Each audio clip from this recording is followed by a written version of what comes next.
조두순이 뚜벅뚜벅 걸어가고 자기 집으로 가서 무슨 경호를 받고 조두순 집을 겹겹이 싸고 있고 이 검찰이 실수한 거잖아요. 기소를 잘못해서 이렇게 된 거잖아요. 3만 원 덜 먹어서 기소 안 하고. 그렇죠. 윤석열 총장 그거에 대해 사과한다며 왜 가만히 있어? 국정원만 할 수 있는 거였죠. 이거는 간첩 조작 사건은 국정원만 할 수 있어. 익스클루시브하게 단독. 가자.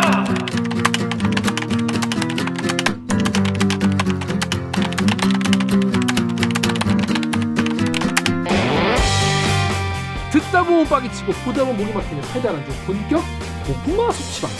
댓글 읽어주는 기자들.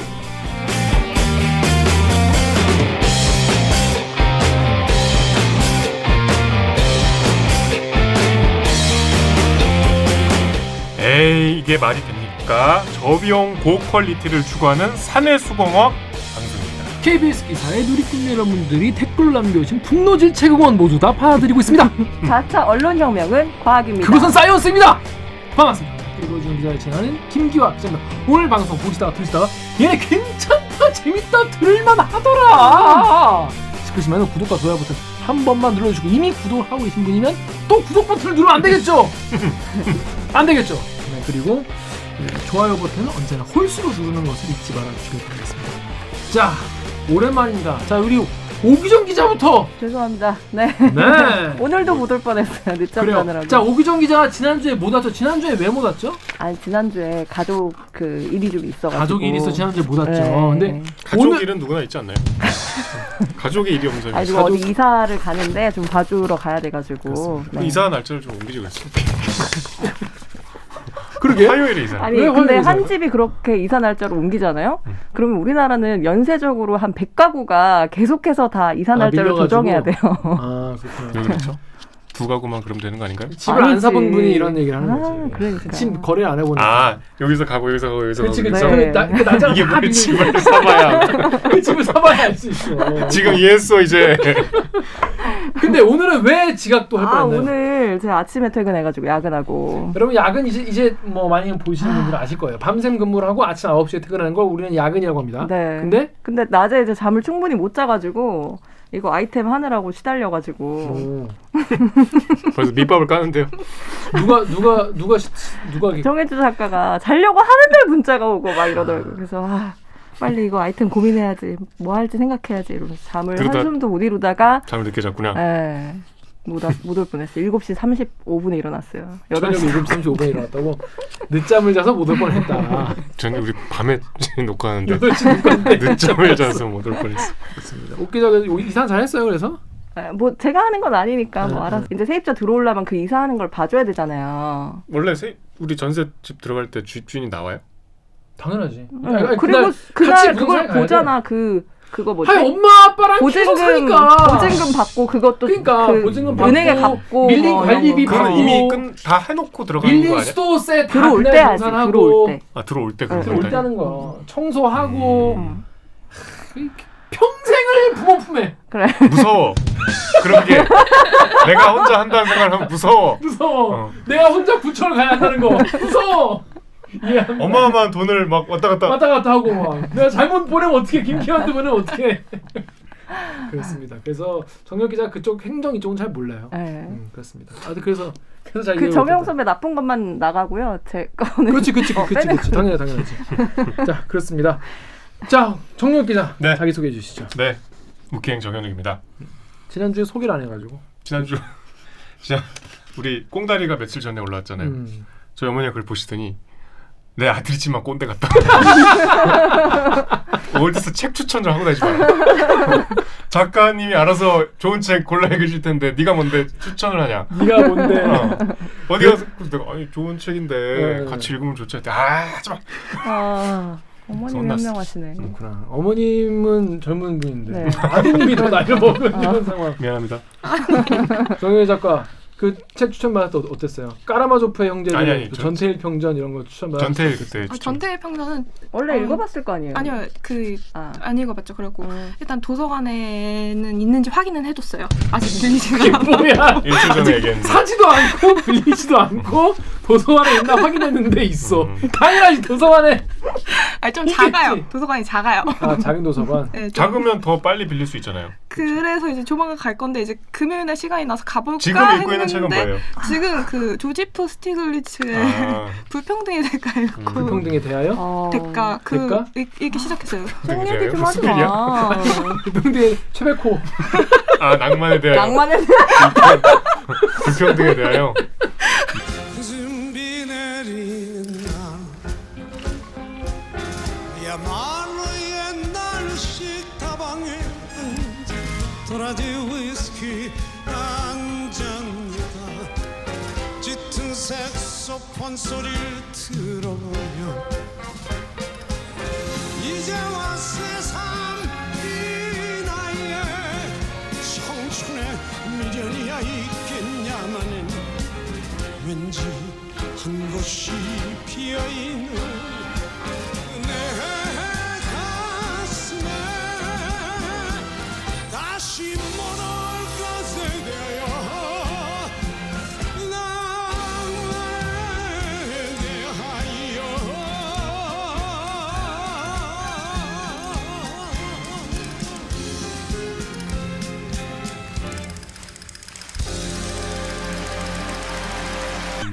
도라지 위스키. 그러니까 죄송합니다. 갑자기 스티글리츠한테 혼날라고. 혼나려고. 아무튼 그래서 정대 평전 읽을 거야 안 읽을 거야? 아니, 강요하는 건 아니에요. 강요하는 거 아니야. 꼰대 방송이네. 올해 안에 읽을게요. 아 읽게요 하면 그냥 끝내야 되잖아. 올해 안에 2주 안에 읽을까요? 그 이제 스티글리츠를 살짝 미루고 아니 전체 빨리 읽고 읽으면 평전부터. 되죠. 그게 두께가 이만한데요? 선배가 읽는 것만 책이 아니에요. 아니 그러니까 올해 2주 남았으니까 둘 다 읽을 수 있겠다 이거지. 정말 그 제가 제일 싫어하는 까라마초프보다 더 재미없겠지. 진짜 이 방송 어머님이 보시면 뭐라고 할까? 불평등에 대하여가 더 재미없겠지. 아 대하가 아니었지. 최백호라니까. 그렇습니다. 청 작가님. 네, 안녕하세요. 작가 정혜주입니다. 네. 책 입니다. 읽느라 정신 없는. 요즘에는 근데 시험 잘 없죠? 네, 시험도 잘 없고 제 집에만 있다가 얼마 전에 그거 했어요. 친구들이랑 송년회를 했는데 그 줌으로 했어요. 각자 집에서? 각자 집에서 주문할 거 뭘래? 몇 명이서? 왜요? 얼굴 좀 보게. 저희 10명 정도. 10명이나? 네, 대학 동기 같이 친구가 다니는 10명이나 있어요? 네, 이해가 안 되네. 이해가 안 되네. 10명이 나중에 다 갈라져. 친구들이 이거 볼 수 있어요. 보고 친구가 있을 10명인 건 뭐 이해가 되는데 10명이 다 같이 친한 친구라는 게 네, 그 대학 동기들인데 이제 같이 과 동과 같은 학부 동기들인데 그래도 그 잘 못 보니까 이제 다들 졸업하고 수료하고 이래가지고 한 번 모여서 했어요. 이제 한 2-3씩 이제 찢어지죠. 너무해. 싸우고 보고 있을 거예요, 제 친구들. 내가 거기서 분명히 줌 같이 띄워놓고 그 동영상 같이 띄워놓고 네가 같이 보자, 나 이거 한다 라고 알려줬는데 대리기? 네, 그 다음에 바로 찢어질 거다. 20대 우정은 좀 얄팍하죠. 얄팍하다. 팍팍한 세상에 나와봐야 아니 그때 김기가 한 말이 이 말이구나 싶을 거예요. 친구가 아니었구나. 그렇습니다. 쉽지 않습니다. 자, 하여튼 저희는 이번 주 이제 연말인데 코로나 때문에 다들 좀 뭐랄까 우울하게 보내고 있어요. 지금 약속도 다 취소되고 그렇잖아요. 아니 우울함의 어떤 진짜 극강이죠. 너무 심해. 지금 막 3단계 공포가 있잖아요. 3단계 되면 미용실을 못 가. 그게 머리- 상징적인 것 같아. 그럼 뭐 어떡하지? 머리 이렇게 그럴 수밖에 없어. 3단계에서 문 닫는 시설 중에 미용실이 있어. 영화관이니 뭐 PC방 이런 건 익히 예측이 가능한데 네. 그러니까 아주 우리가 일상적인 공간들을 못 가요. 그냥 진짜 3단계가 그냥 장난이 아니에요 진짜. 우리 남자들한테는 미용실 못 가는 게 상징적이구나. 여자들은 잘 안 가니까. 그렇지. 나만 잘안 나도 머리 길 가는 때 잘 안 갔어. 네. 한 6개월에 한 번 갔나 진짜? 아 뿌염할 때 대학생 때 머리가 이랬어. 아, 진짜요? 혜주 작가보다 길었어요. 극혐. 혹시나 보여준다 그래도 보지 마. 보죠. 저는 그냥 궁금증을 남겨두기로 하겠습니다. 그러니까 아주 사소한 일상의 그 내 생활 유지를 못하는 이제 상태가 되는 건데 무서운 일이죠. 음식점은 하나요? 음식도 못하죠. 그러니까 이제 제한적으로 할 못 수 있는데 이제 그 숫자가 더 제한되죠. 제한되고 몇 제곱미터당 몇 맞아. 명 이렇게 8m당 한 명이었어요. 그러니까 8제곱미터당. 되게 지금도 사실 숨 막히잖아요. 뭐 갈 데가 없잖아. 그러니까. 근데 더 이게 심해지는 거니까 유령 도시처럼 되겠죠. 아니 그리고 식당을 갈 수는 있지만 가는 게 꺼려지잖아. 그렇지. 그리고 약속도 점심 약속은 할 수 있지만 뭔가 좀 나쁘게 비칠까 싶어서 취소하게 되잖아. 맞아요. 그 약속도 다 지금 취소하고 막 그러고 있는데 아무튼 그래서 저희도 지금 이제 이 방송을 할 때 오늘 마스크를 전부 다 쓰고 하는 게 나을까 아니면 우리 뭐 이게 가림막도 있고 하는 게 나을까 싶었는데 일단 지금 방송국 자체가 일단 가림막을 두고 뭐 마스크를 벗고 하는 추세이기 때문에 일단 그거에 일단 따라서 진행을 하기로 결정했습니다. 사실 저희도 뭐 이거에 대해 굉장히 경각심을 가지고 노력을 해야겠죠. 자, 그러면 저희는 무치뉴스 브리브리 브리핑으로 1부로 로고 듣고 돌아오겠습니다. 로고 주세요. 주세요. 나는 기레기가 싫어요. 지금 여러분은 본격 KBS 소통 방송 댓글 읽어주는 기자들을 듣고 계십니다.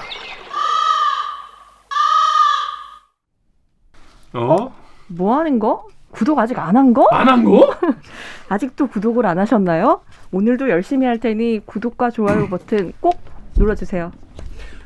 오늘은 진짜 얘네가 진짜 이렇게까지 하는구나 싶으실 거예요. 그렇습니다. 아무튼 다이나믹 코리아 무치 뉴스가 너무 많죠. 게다가 요즘에 뉴스가 너무 다양하게 많이 나오기 때문에 그리고 코로나 뉴스 그러니까 코로나 뉴스만 가지고도 거의 1시간 나와요. 그렇기 때문에 다른 중요한 뉴스에 대해서 우리가 좀 약간 겉껍데기만 딱 듣고 넘어가는 경우도 많고 이 맥락을 잘 모르는 경우가 많기 때문에 저희가 무치 뉴스를 소개해드리는 그런 코너입니다. 무치 뉴스 브리핑. 브리핑 빠밤. 첫 번째 무치 뉴스는 우리 정렬 기자 준비했죠. 어떤 아이템입니까? 그 전에요. 그 전에 기사 제목이 정말 제가 KBS 들어와서 본 KBS 기사 중에 제일 웃겨갖고 왜요? 중학생한테 털렸죠? 크크크. 잡고 보니 진짜 중학생 소행이었다. 아, 그거 봤어요. 너무 웃기지 않습니까? 네. 단신 제목이. KBS의 엄숙주의와는 좀 거리가 있네요. 옛날 같았으면 개욕 먹었죠. 제목에 크크이 들어가. 이게 뭐 간단한 얘기인데요. 작년 12월 14일에 부산의 조선일보 전광판에 조선일보 전광판 중학생한테 다 털렸죠. 좀 기억나시죠? 그게 벌써 1년 됐어요. 작년 12월 14일이니까. 그 범인이 1년 만에 잡혔다. 중학생이었다. 실제로 중학생이었다. 그래서 이제 형사 미성년자이기 때문에 가정법원에 송치됐다. 네. 끝. 그때 그 막 북한의 소행이니 막 이런 얘기를 많았었어요. 얼마나 웃겨요. 그래서 끝까지 잡은 거 아니에요, 경찰도? 아니 뭐 하여튼 찾았죠. 그 뭐 무슨 근데 난 이건 이해가 안 되는데 무슨 인터폴하고 공조를 했대. 왜 인터폴? 왜? 몰라 나도. 당시 전광판에 무슨 로그인하면 잠깐 노출됐었는데 그거 딱 보고 들어가서 했대요. 그래서 뭐 쉽게 했다. 어렵게 잡았다. 끝. 중학생이었다. 오늘 무치 뉴스는 무제한 토론, 그러니까 필리버스터를 했죠 주말 사이에. 무제한 토론 전국 끝. 앞으로 국회 일정은입니다. 손소영 기자가 오늘 쓴 기사인데요. 주말 이틀 다 국회 중계차가 있었어요.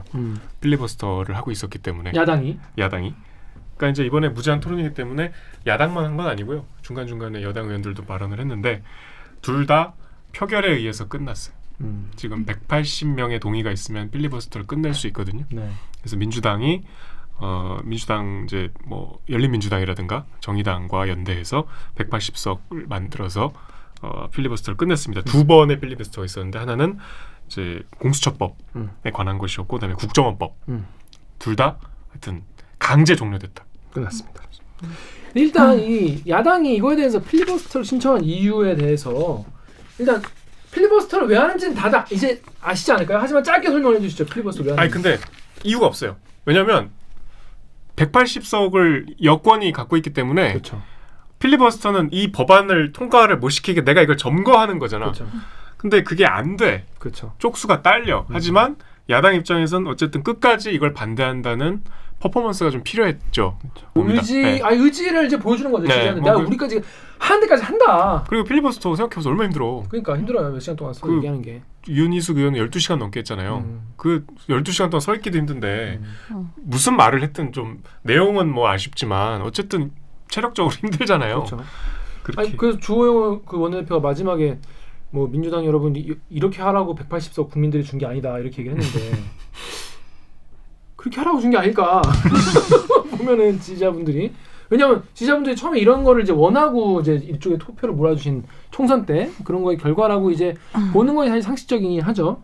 자, 그런데 요 쟁점이 일단 공수처법, 네. 그리고 국정원법, 네. 그리고 마지막 하나 더 있죠? 저기 저 대북 전단살포.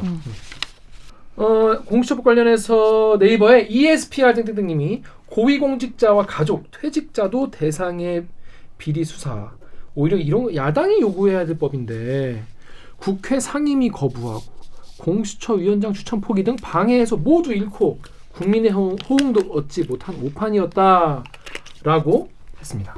자, 근데 이제 JWI1땡땡땡님은 공수처장 의결 정족수 5명을 여당 힘으로만 다 채울 수 있기 때문에 중립성이 없다. 이런 공수처를 원하는 게 아니다. 이런 의견도 있었어요. 자, 요거 공수처법 어떤 장점이 있었는지 쟁점? 네. 그러니까 6에서 5로 바뀐 거죠. 그게 쟁점이에요. 그러니까 공수처장 추천위원회.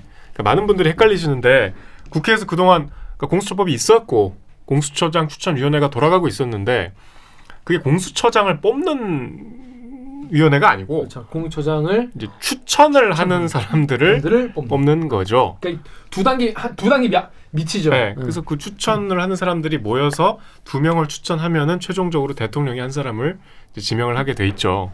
근데 이제 가장 밑에 단계부터 진행이 안 됐어요. 왜냐하면 그 전에 공수처법은 공수처장 추천위원회 7명 중에 6명이 찬성을 해야, 그러니까 이제 7명이면 이제 여권 5, 야권 2 이렇게 보통 되는데 거기서 6명이 찬성을 해야 된다는 거는 야권이 반대하면은 추천을 못 한다는 거잖아요. 그렇죠. 그러니까 이제 계속 반대해 왔죠. 그래서 이게 안 돌아가다가 이제 이게 결국은 계속 출범이 안 되니까 5개월 넘게 계속 회의만 하고 회의가 결렬됐어요, 다. 그래서 이제 그 6을 5로 바꾼 거죠. 그러니까 야당의 비토권을 없애버린 거예요. 그러니까 이게 여러 가지 논란이 있고 특히 이제 민주당에서 탈당한 금태섭 의원 같은 경우는 이 정권이 바뀌었을 때 거꾸로 될 걸 생각해라 뭐 이런 지적도 하는데 뭐 그거는 뭐 각자 의견이 있는 것 같아요. 뭐 그쪽 이 개정안이 좀 개악이라고 우려하시는 분들의 걱정도 경청할 만한 대목이 있어요, 분명히. 근데 어쨌든 출범이 안 되니까 이게 지금 물리적으로 방법이 없기 때문에 이렇게 했다는 뭐 정치적인 계산이 있었던 것 같아요. 있었던 같은 게 있는 게 그것 때문에 한 거죠. 네.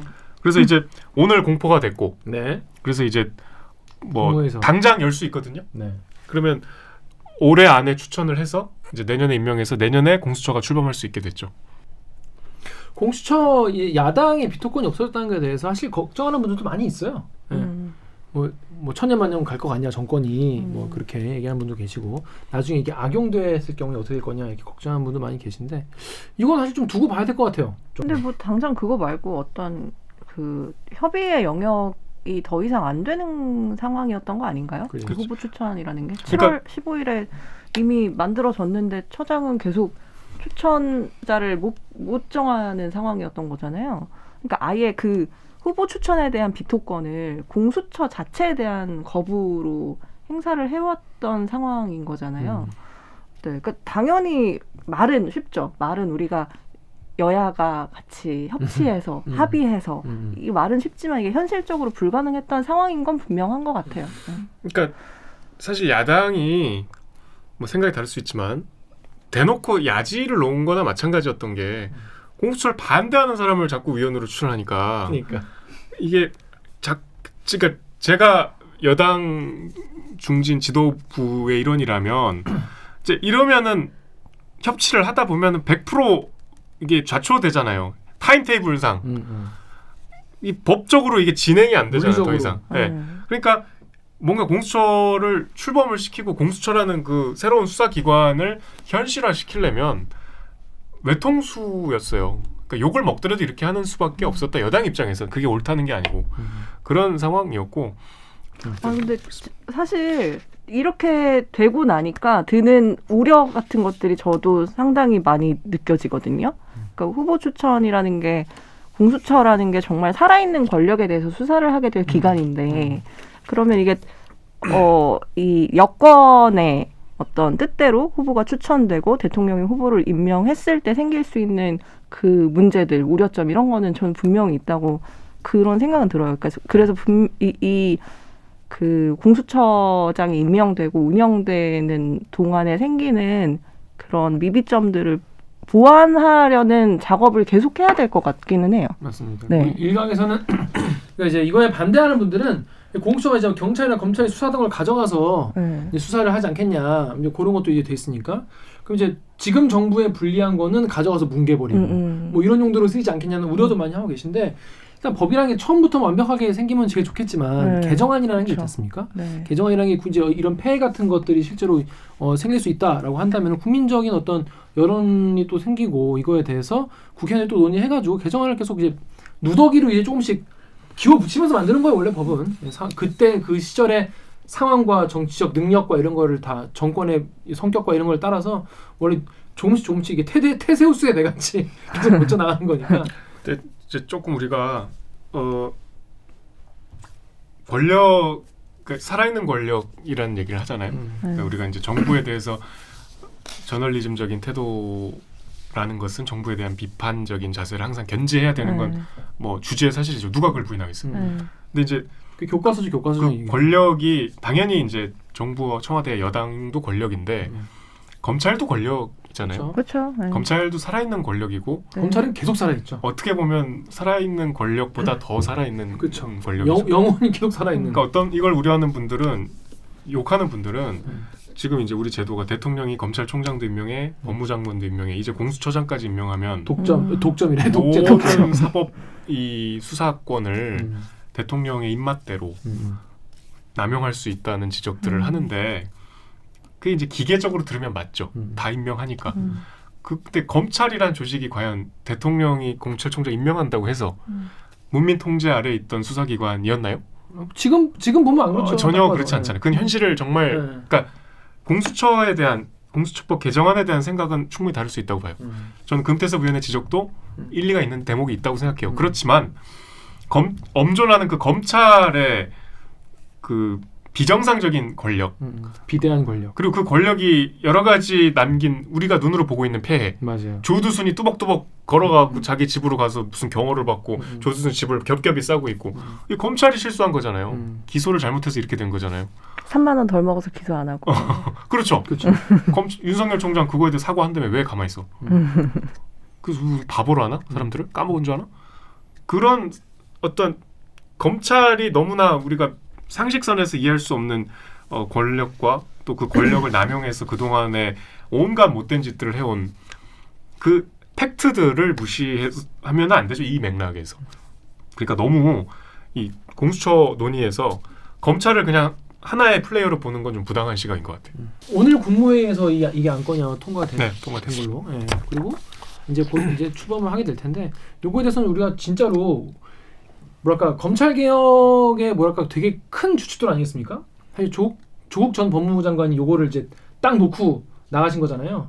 그래서 이제 조국 전 법무부 장관의 어떤 뭐랄까 이제 시작을 이제 법무부 장관 물꼬를 텄죠. 물꼬를 트시고 이제 나가신 거니까 요걸 이제 잘 출범을 시켜가지고 이제 이어 나가는 게 또 이 정권이 또 해야 할 일이겠죠. 검찰을 잘 견제하는 수사기관으로.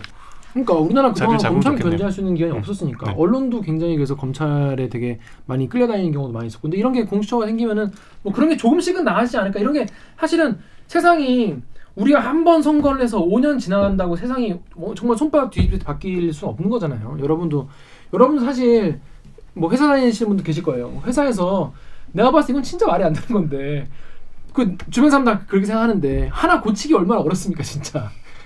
국가 체계, 국가 시스템 얼마나 더 어렵겠어요. 그러니까 이런 거 하나하나를 이제 조금씩이나마 누더기가 되더라도 바꿔 나가는 거죠. 그게 이제 뭐 사회 발전이겠죠. 자, 그리고 국정원법이 개정됐어요. 이건 이제 예전의 국정원과는 완전 다른 이제 국정원이 되는 거죠. 어떤 법인지 설명을 해주시죠. 뭐 한마디로 대공수사권을 경찰에 주는 겁니다. 그러니까 이제 국정원은 뭐 산업 스파이라든가 아니면 뭐 우리 해외에 유출되는 여러 가지 정보들, 그러니까 안보에 대한 국정원의 위치가 이제 거의 지위가 없어지는 거죠. 경찰에 이제 넘어가기 때문에 공수처를 반대했던 논리들은 이제 경찰권의 어떤 남용도 우려했기 때문에 그 연장선상에서 이제 국정원법 개정안을 계속 반대해 왔는데, 이거 역시 같이 그러니까 쌍둥이 같은 법안이었거든요. 통과가 됐으니까 뭐 이제 아까 얘기하신 그런 권력 수사 구조 개편의 일환으로 두 개 다 보면 될 것 같아요. 뭐 이런 댓글 여기 다음 댓글 우리 작가님 읽어주시죠. 네. 다음에 아폴로님이 한국 내 간첩이 활개치도록 대공수사는 안 하겠다는 뜻인 것 같다. 쯧쯧쯧. 신영님이 간첩장 안 잡는 국정원 존재의 이유가 없네. 해체해라. 이거 간첩 안 잡는 거잖아요, 쉽게 말해서. 그렇죠. 대공수사권이니까 뭐 북한만 간첩을 보낸다고 생각하면은 뭐 그렇게 볼 수도 있죠. 그렇죠. 그렇네요. 이 간첩이 영어로 스파이 아니겠습니까? 스파이는 곳곳에 있다. 그렇지. 곳곳에 뭐 있고 일본에서도 보낼 수 있잖아. 사법부에도 있을 수 있죠.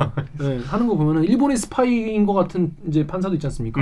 그러니까 이게 우리 곳곳에 또 언론사에도 있는 거예요. 언론사에도 마음이 이미 내가 일본 편이야. 일본 스파인 거지 뭐야 그게.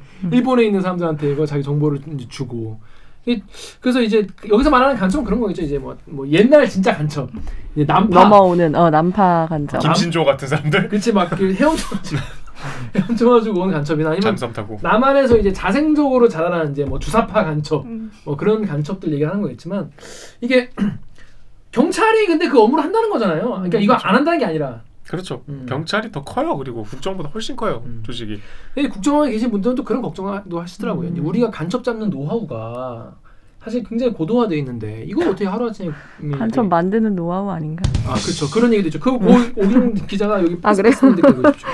패스님이 국정원의 서울시 공무원 간첩 조작 사건 박정희 전두환 때나 하던 짓거리들이 2010년대에도 벌어졌음. 이러라고 국정원이 존재하는 것이 아님. 네, 그렇죠. 이제 간첩 잡는 거는 이제 경찰도 이제 대공부서 이제 뭐 지금 정보과가 그런 거 좀 하나요?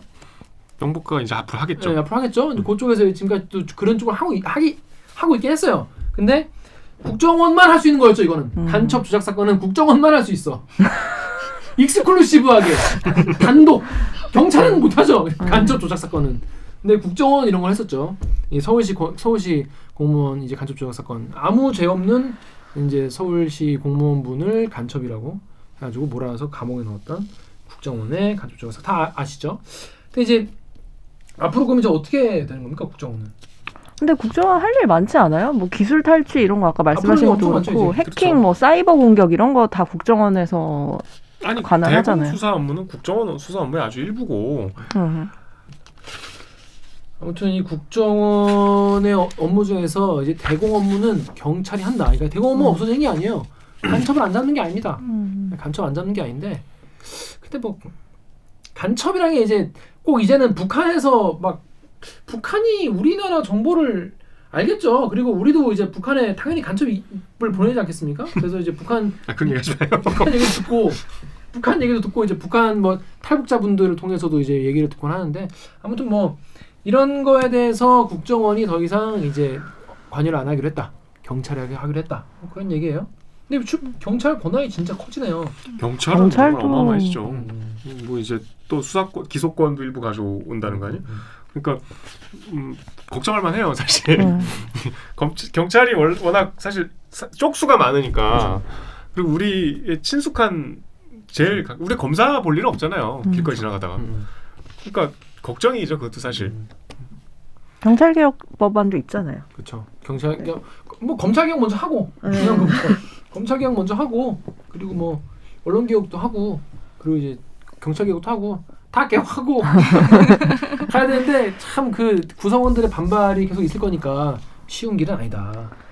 그렇습니다. 자, 근데 그 대북 전단 살포 관련된 법도 바뀌었어요. 오기정 기자 여기 댓글 읽어주시죠. KBS 사이트 댓글. 내일까지. KBS 사이트에서요. 이님이 효과적으로 살포가 되면 그러려니 하는데 뭐 이상한 쓰레기까지 넣어서 보내는데 거기다 북한으로 넘어가지도 않고 강원도 쪽에 90% 이상 뿌려져서 쓰레기 치우는 것도 일이라더만. 네이버에서요. 점 땡땡님이 표현의 자유가 생명 유지의 자유보다 중요할 수는 없다. 대북 전단지 살포자들은 대북 전단 살포 금지법을 엄격히 준수하기 바란다. 네. 대북 전단 살포하시는 분들 있어요. 꾸준히 하시는 분들 있어요. 시민단체에서. 네, 시민단체 꾸준히 하시는 분도 계시고 그분 핵심적인 분이 되게 독특한 행동도 많이 하시고. 그러니까 이제 우리가 그거 약간 이상하다고 볼 때 항상 그 날씨 안 보고 날짜부터 얘기한다고 하잖아요. 그게 뭐야? 대북 전달 살포해서 북한으로 보내려면 바람이 중요한데 그 날짜를 박는다는 거야. 예보할 수 없는 날짜에 이미 그 바람이 그쪽으로 부는 날 맞춰서 해야 진정성이 있는데 날짜부터 한다는 거는 북한으로 애당초 보낼 생각이 없는 거다. 약간 그 퍼포먼스 대북 그 어떤 단체의 생명 연장을 위한 행사에 불과하다. 뭐 그런 조롱들을 하죠. 실제로 진짜 이게 댓글처럼 10%도 안 넘어간다고 하더라고요. 대체로 다 일로 네, 다 대체로 우리나라 거기 다 떨어진다고. 북서풍 큰일이네. 근데 또 10%만 넘어가는 것도 북한이 되게 싫어하잖아요. 그렇죠. 조금 그걸 되게 민감해 한다고 하더라고요. 민감하게 생각하잖아요. 그러니까 북한이 화내고 기분 나쁜 것 자체가 행복하고 좋으신가 봐요. 그분들은. 그것 때문에 하는 거예요. 그것 때문에 하는 거잖아요. 네. 전 이거 북한은 북한인데 사실 거기 사는 주민들이 가장 문제인 거잖아요. 그 주변 사는 강원도 주민들이. 그때 엄청 싸우잖아요. 혹시라도 이렇게 하면 충돌이 나고 그러면 이 적경지에 사는 사람들은 뭐 북한이라도 보낼까 이럴까봐 불안한 거예요. 우리는. 낚싯배 얻어가지고 가까운 데 가서 뿌려요 거기다. 그래 삼선 주민도 불안하게 만드는 거야 지금. 여기 폭탄 떨어졌어요? 아니 지금 떨어지려고 그래. 5년 우리가 그럼 이미 전에 떨어져야지. 북한 주민들이 쌀 보낸 것도 못 보내. 이 야만의 편의사가 지금 말이야. 저 빨갱이 쌀을 보내게 하는데 북한 이민에게 그걸 막아? 너네 인간의 피가 흐르나? 쌀을 보내는 게 뭐가 그렇게 어땠어? 너네 너 보고 돈 내놔서 보내. 날 좀 줘 쌀을. 날 좀 주라고. 가세요. 김정훈이가 바라는 게 그거라고요. 그럼 하지 말아야지. 착하게 지내야죠. 마을에서 하지 말라고 하지 마. 내가 사장님 동네에서 하지 말라는 거 내가 가서 대가리 받고 하면 좋아요? 안 좋잖아. 그러니까 우리가 내가 서로 싸우는 들어가겠다. 걸 바라는 게 그러니까 내가 김정훈이라고요. 들어가겠다. 알아서 할 거예요. 알아서 하든 뭐라든. 아니 이 바다가 대한민국 거지 이 개니 거 아니잖아요. 아, 우리 세금 내 받아요 사장님. 에?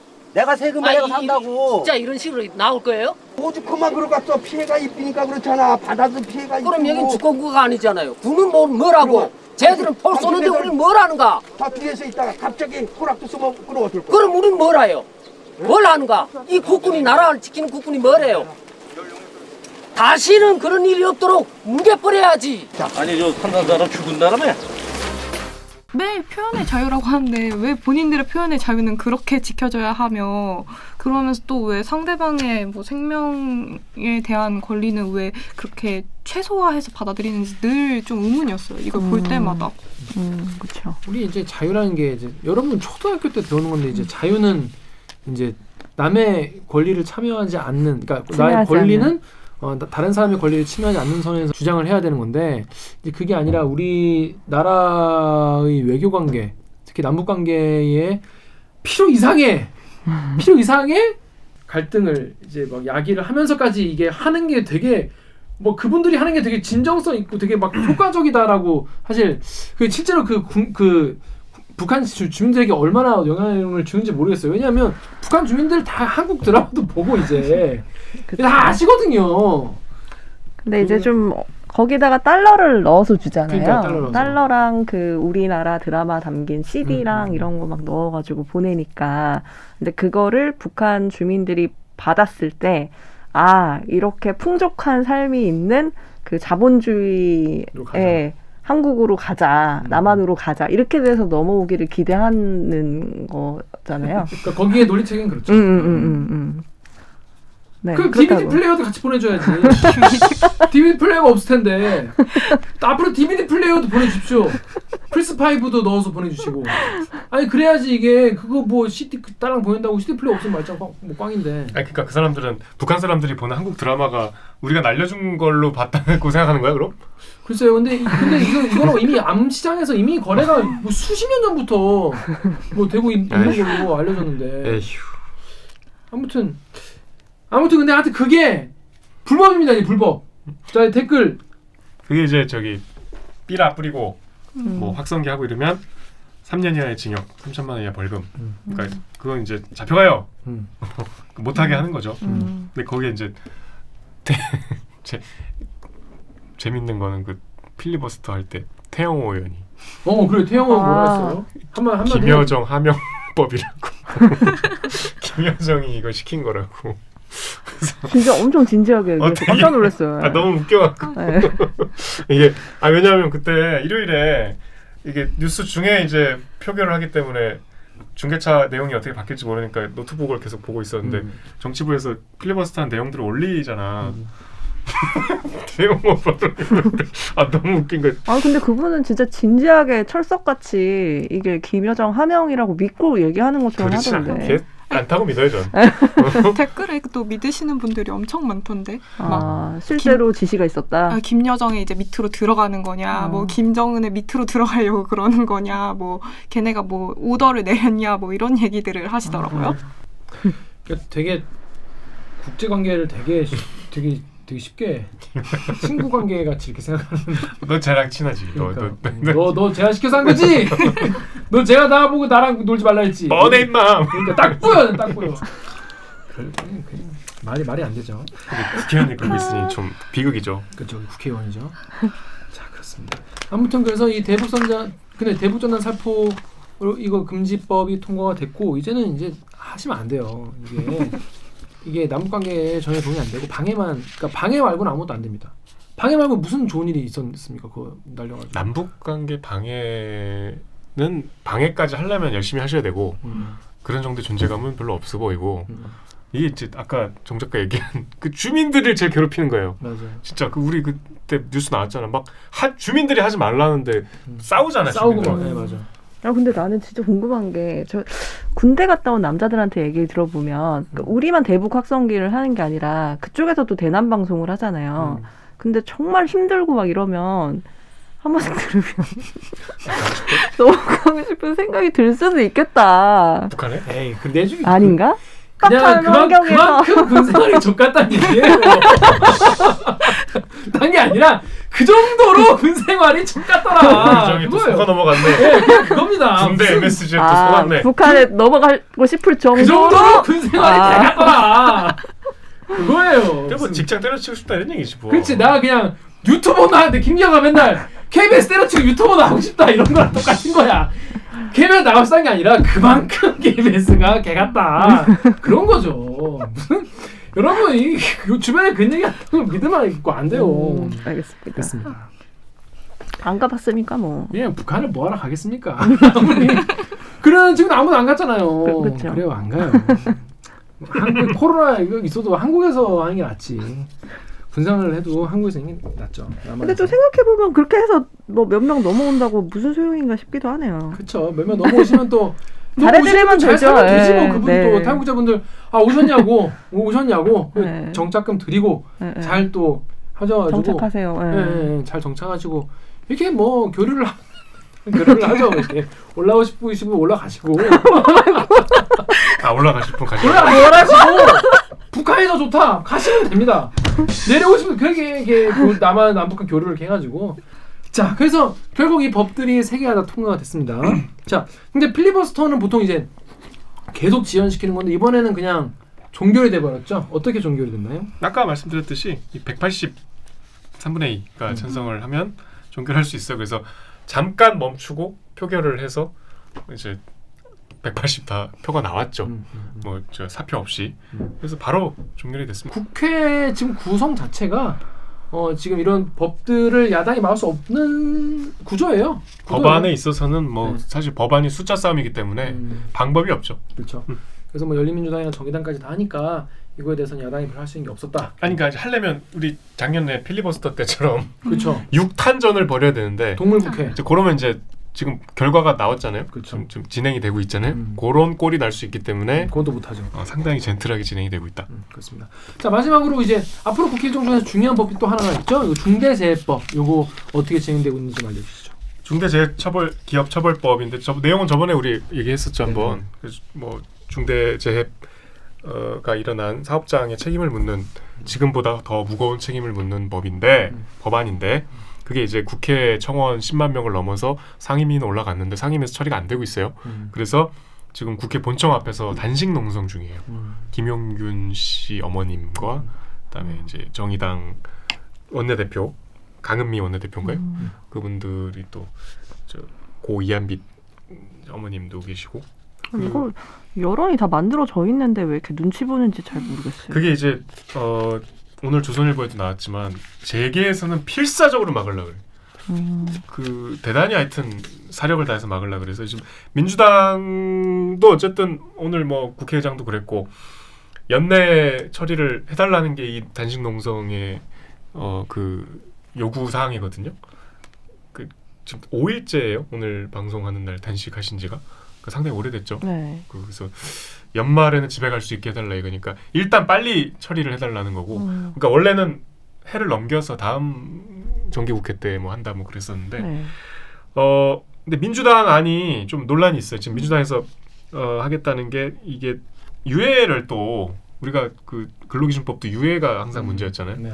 50인 미만 사업장에 대해서도 이렇게 4년간 적용을 유예하는 내용이 들어가 있기 때문에 거기에 대해서 좀 비판적인 시각들이 있는데 아무튼 지금 단식까지 하고 있기 때문에 올해 안에 물리적으로는 가능하거든요.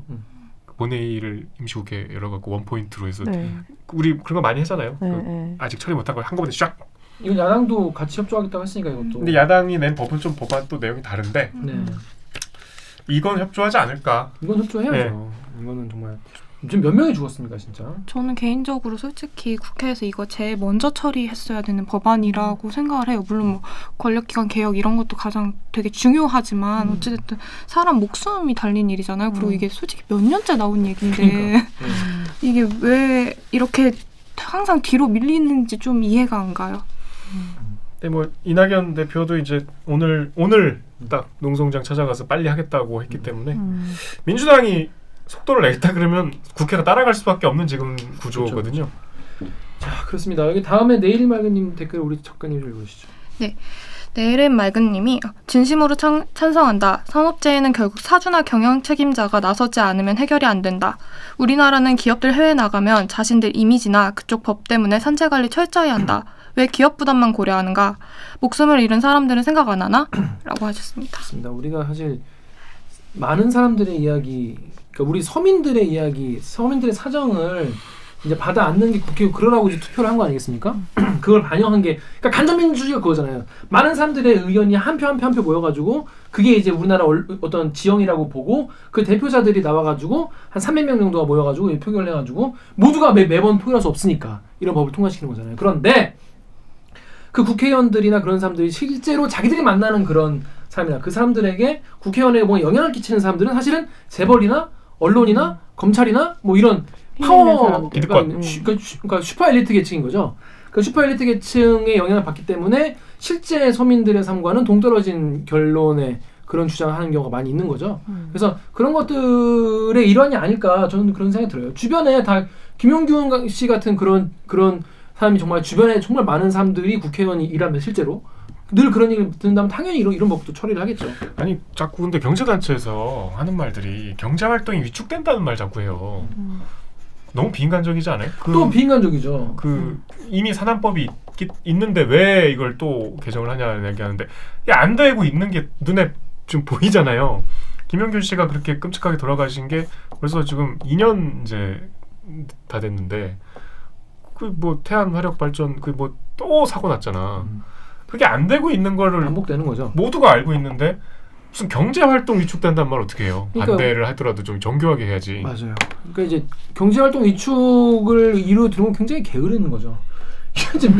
그러니까 그런 어떤 기업에 뭐만 하려고 하면 하는 기업에 뭔가 책임을 요구하거나 기업이 뭔가 좀 이런 거는 니네가 이제는 좀 신경 써야 되지 않겠어 이런 걸 하면은 기업인들이 위축된다, 투자가 위축된다, 나라 망한다, 뭐 이런 식으로 얘기를 해서 안 하는 거예요. 모르겠어요. 우리 국민들이 어떤 걸 원하는지 모르겠지만은 전에 우리 그 체육계 성폭행 아이템 할 때 그 선수들이 어떻게 잘하는가에 대한 이야기를 듣고 댓글에서 나는 그렇게 얻어진 금메달은 받고 싶지 않다는 댓글을 몇 개나 봤거든요. 그러니까 그런 식으로 얻는 그렇죠. 금메달이나 노동자들 여러분 주변이 물론 재벌일 수도 있겠지만은 여러분 주변이 노동자일 가능성도 높잖아요. 그렇죠. 사람 수를 봤을 때 훨씬 더 많은 사람들의 목숨을 담보로 하는 그런 경제 성장이 계속 이어지는 게 과연 이게 옳은 길일까? 이게 진짜 선진국으로 가는 걸까? 그에 대해 다시 한번 생각을 해봐야 되지 않을까? 모시 중원디 너무 이 성명 자체가 비인간적이고 성의가 없어. 이 법을 막고 싶으면 조금 호소를 하든가 정교하게. 이 너무 그 논리와 그 차가운 그 자본의 얼굴인 것 같아서 아무튼 이 국회의원이나 국회라는 곳은 이제 그런 차가운 자본의 논리보다는 어떤 국가 운영이나 이제 우리나라가 우리 사회가 어떻게 바뀌어가야 되는 대한 비전이나 철학이나 이런 거를 좀 보여줘야 되는 곳이기 때문에 앞으로 이런 거 요 중대재해기업처벌법 어떻게 될지 좀. 김미숙님 그 2년 전에 김용균 씨 돌아가셨을 때 국회 나가서 작년에 또 우리 그 김용균 일주기 때 막 바깥에 가서 이 산업 안전 얘기하고 올해 또 단식하고 왜 이런 고생을 하셔야 됩니까 도대체 이분이? 유족이 이분은 자기 아들을 그렇게 잃었는데 그러니까 이러는데 물꼬를 터졌으면 좀 그런 상처를 안 입은 사람들이 나서서 해줘야 되는 거 아니에요? 그렇죠. 그러니까 너무한 것 같아. 이것도 어떻게 되는지 앞으로 좀 지켜보도록 하겠습니다.